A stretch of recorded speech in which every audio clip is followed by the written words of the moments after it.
আসসালামু আলাইকুম, সবাই কেমন আছো? তো ফার্স্টেই তোমাদেরকে দেখিয়ে দিলাম সুলতান ডাইনের একটু ঝলক, কারণ আমরা জানি যে 3 তারিখে ওপেনিং হবে, তাদের গ্র্যান্ড ওপেনিং 3 তারিখেই হবে, তবে তাদের এখন ট্রায়াল চলছে। সো যখনই জানতে পেলাম যে আমরা এখন সেখানে যে কাচ্চি অ্যাভেলেবেল পাবো, তখন আর দেরি না করে সবাইকে ফোন দিয়ে প্ল্যান করে ফেলি যে আমরা কিন্তু যাব আজকেই। সো গতকালকে আমরা গিয়েছিলাম সুলতান ডাইনে, আর এই তো আমি রেডি হয়ে যাচ্ছি যাওয়ার জন্য। তো এই ভিডিওটা গতকালকের, আজকে তোমাদের সাথে শেয়ার করছি। ইচ্ছা ছিল 3 তারিখে যাওয়ার, তবে 3 তারিখ অনেক বেশি ভিড় হবে, আর যেহেতু RS ফাহিম আসবে সেহেতু অনেক বেশি ভিড় হবে। এখানে আমরা সবাই সবার জন্য ওয়েট করছিলাম। এরপরে আমরা উপরে যাব। তো ফার্স্টে আমি ভুল করে অন্য সিঁড়ি দিয়ে চলে গেছিলাম, তারপরে দেখি না এখানে সাইনবোর্ড দেওয়া আছে। তো আমি তো সুলতান ডাইনের কাচ্চি খাওয়ার জন্য অনেক বেশি এক্সাইটেড ছিলাম, কারণ আমি সুলতান ডাইনের কাচ্চি সেখানে বসে কখনো খাইনি। কারণ আমার ঢাকা যাওয়া খুব কম হয়, আর আমি ঢাকা এমনিতে অ্যাভয়েড করি, কারণ তাদের জ্যাম আমার একদমই পছন্দ না। তো এই কারণে আমাকে পিহু আপু এনে দিয়েছিল সুলতান ডাইনের কাচ্চি। সে ফ্লাইটে করে যখন আসে সে তখন গরম গরম সুলতান ডাইনের কাচ্চি আমাদেরকে টেস্ট করার জন্য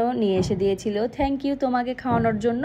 আর এই তো এখানে আমরা বসে গেছি, খাবার অর্ডার দিয়ে দিয়েছি। আর ভেতরের প্লেসটা অনেক সুন্দর, তবে একটু ছোট, কারণ 3 তারিখের পর থেকে রাজশাহীবাসী এবং রাজশাহীর বাইরের যারা আছে সবাই হুড়মুড় করে যেতে চাইবে, তবে সেইভাবে হুড়মুড়িয়ে গেলেও লাভ নেই, কারণ জায়গা তারা সেইভাবে দিতে পারবে না। কাচ্চি ভাইয়ের জায়গাটা অনেক বড় ছিল, সেই ক্ষেত্রে সবাই দাঁড়িয়ে থেকে ওয়েট করতে পারছিল, তবে এখানে দাঁড়িয়ে থাকারও সেরকম প্লেস আমার মনে হয় না যে আছে। তো এই তো বহুত দিনের অপেক্ষাকৃত আমাদের কাচ্চি, সুলতান ডাইনের কাচ্চি খাওয়া হবে এখানে বসেই। তো এই তো জুসি চলে এসেছে কাচ্চি, আর আমরা সেই মজা করে খেয়ে নিলাম। আমরা অর্ডার করেছিলাম তাদের 1:2 কাচ্চি 2টা, আর বোরহানি। আর আমরা ভেবেছিলাম জালি কাবাব খাবো, তবে তাদের এখনো জালি কাবাব অ্যাভেলেবেল নাই। তো যাই হোক, নেক্সট টাইম আবারও খাবো। তো আমরা চলে আসছিলাম নোঙ্গরে, আর এখানে এসে আমরা বিপদে পড়ে যাই। আমরা একদম নিচ দিয়ে যাচ্ছিলাম, যেদিক দিয়ে নোঙ্গরে ঢুকতে হয়, কিন্তু দুঃখের বিষয় তাদের গেটটা বন্ধ ছিল। দিয়ে আমরা যাচ্ছিলাম সামনের দিকে এগোতে দেখি তাদের কোনো গেটই নাই। তারপরে আবারও রাস্তার উপরে উঠে আসলাম, আর উঠে এসে দেখি একদম ফ্রন্ট সাইডেই তাদের গেট। তাহলে কতটা কষ্ট করে হাঁটলাম। তাই তোমরা গেলে কিন্তু এই ভুলটা করবা না। তোমরা